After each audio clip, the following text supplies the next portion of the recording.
Hello to my Scorpios. This is Queen Amon Ra coming to you with your countdown video. We are one day away from this new moon. First new moon of this new year. New phase, new moon, new cycle. That's right. New. All right, Scorpios, let's do it. Let's see what your cards have to say. Let's see what your cards have to say, Scorpios. Woo! Energy has already been cleared. We are one day away, excuse me. This is the 10th of January.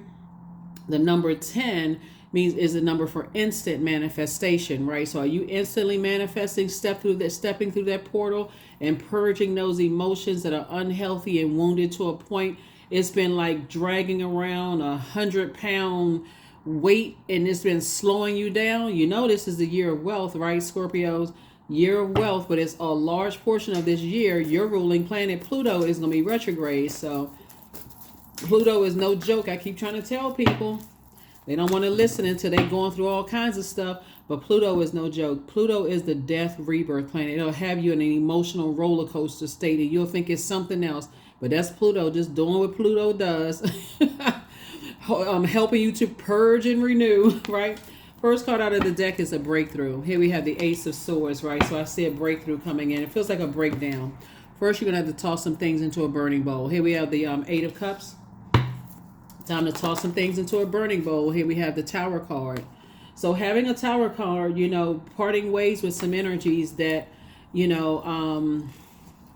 cause you to lose some focus it may be hard for somebody. Somebody may be tossing fire sign, Aries, Leo, or Sagittarius into a burning bowl and operating in faith. Here we have the Six of Cups.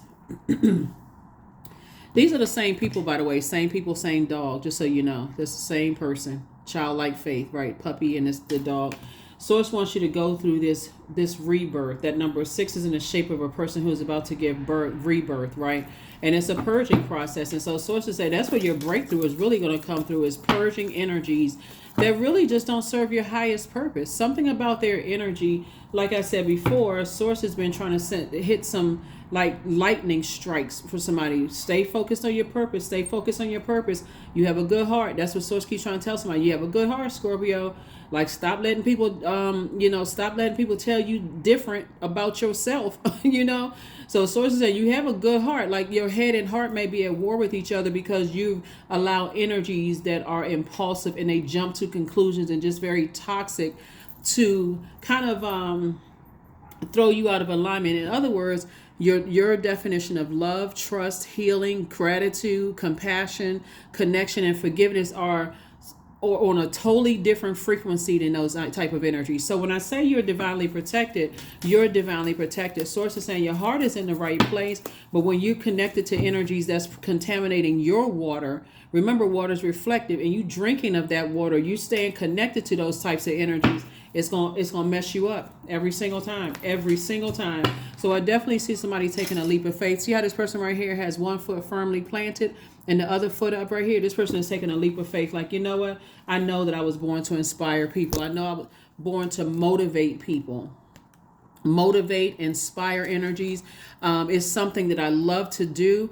I know that I was born to lead, to motivate, to help people with their confidence level. I know that I'm powerful, right? So this is a knowing in you, not a guess. This is a knowing, right? And everything is lining up perfectly for you. Here we have the Three of Pentacles. That's right, Three of Pentacles.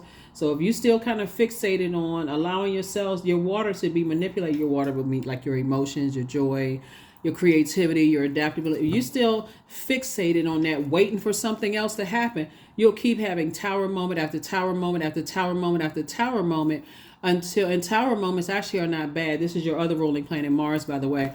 It's really, really not bad if you know what your purpose is.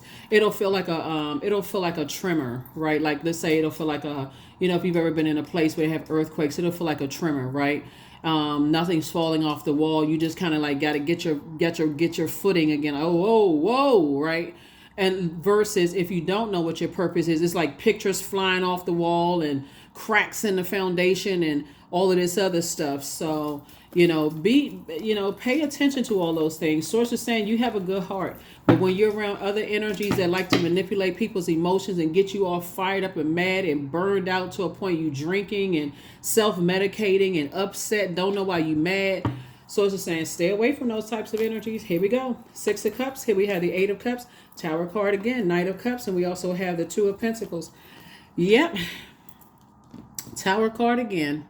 That's right. Tower card again. It's some energies that Source is saying get away from. Get away from those energies because, again, those types of energies will have everything in your life crumbling down. And the sad thing about it, when we talk about the number 1, their energy, because their number 1 is out of alignment. Remember, there's light and dark side to all energy, right? The dark side of the number 1 is a person who is boastful, aggressive, cynical, egotistical.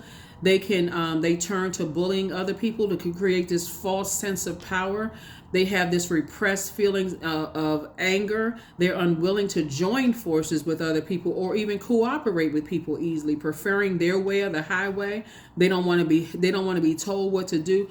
Those types of energies that like isolating energies and then making them feel scared if they move on. Like they say little all kinds of, I know this person, I know that person, or, I can get my big brother to do so-and-so, or I can get my sister to do so-and-so, handle that, take care of that. So it's the same. When you're around those energies that can't stand firm on the light side of the number 1. Light side of the number 1 are people who are dignified, straightforward. They have this penetrating sense of direction. They are a vibration that represents the masculine aspect of our human experience, right? Energies that carry dignity. They stand out. They're achievement oriented. They represent a primal impulse. They have a strong self-worth, right? They know that they're sanctified and set apart, right? They know their worth. Right? They are people who are affectionate with people that they love. They are naturally self-centric. They learn how to be self-sufficient and self-reliant. In other words, this is a person who can really, really stand on just knowing that, hey, I have a good heart. I don't mean any harm towards people. I don't need to be connected with people who got to manipulate other people's emotions when it comes to other people. So here we have, I see you operating. There's 2 energies in particular. When you move on from them, they're gonna have come crashing down. Here we also have the 7 of Cups. There's definitely temptation. Once you have a Kundalini experience and awakening, think of it like this. The first time we hear about the snake energy, the Kundalini experience, and for a lot of people, they hear about it in the Bible, right? So you hear about, Eve is approached by the snake. Whenever you have an encounter with a snake energy, that's your awakening. Your life is never the same again, right? And you can apply that across the board in your personal and professional life. But once you have an encounter with a snake, you have this is an awakening. And I always talk about how, like, you can be sitting in a garden planting seeds, and also you see a harmless snake, like a black garden snake come through, right? Something in your spirit shouldn't have to wait for a cobra or a rattlesnake, to come and approach you and bite you and suck dig their fangs into your skin, and all of a sudden you being carted off to the hospital. That shouldn't have to happen. Once that happens, when you're around those types of energies, you think, okay, because there's a light and dark side to snakes. Even on the medical symbol, those 2 snakes, it's a light and dark side to all energy, right? You may have thought, okay, you encountered a snake energy and said, okay, oh, that was harmless, whatever, let me get back to gardening, after you almost tripped over and fell through the door screaming, gardening tools go flying up in the sky, you screaming, right? But and you may think too, because you're emotionally, you can handle what no other sign can handle, Scorpio. But once you see that, so that you don't have to keep going through this intense pain, everything shouldn't have to be this intense. This is the year of wealth, right? So this is where you gain wealth of knowledge. I don't have to keep going all the way down to the bottom of the ocean, and almost drown before I get the message. Source is saying to you, I'm trying to send you an additional stream of income, right? So first of all, the income comes in a form of wealth, and you're right there. So, as creative as some energies are, Source is also saying, look, you too have at least 8 streams of income in you plus more, right? You got all these gifts and talents in you that's going to earn more money, coming across for you, but you have to learn how to save yourself so that when Source sends somebody across your path that would have seemed like at some point when you're drained, that comes across as like a knight in shining armor, their energy is not picking up on like you needed them to come across your life to save you. Let me give somebody an example of what I'm talking about. So you pour all this energy out into things, and Source is saying, listen, this is a time where I need you to be by yourself for a minute, right? I need you to just stop everything, reset.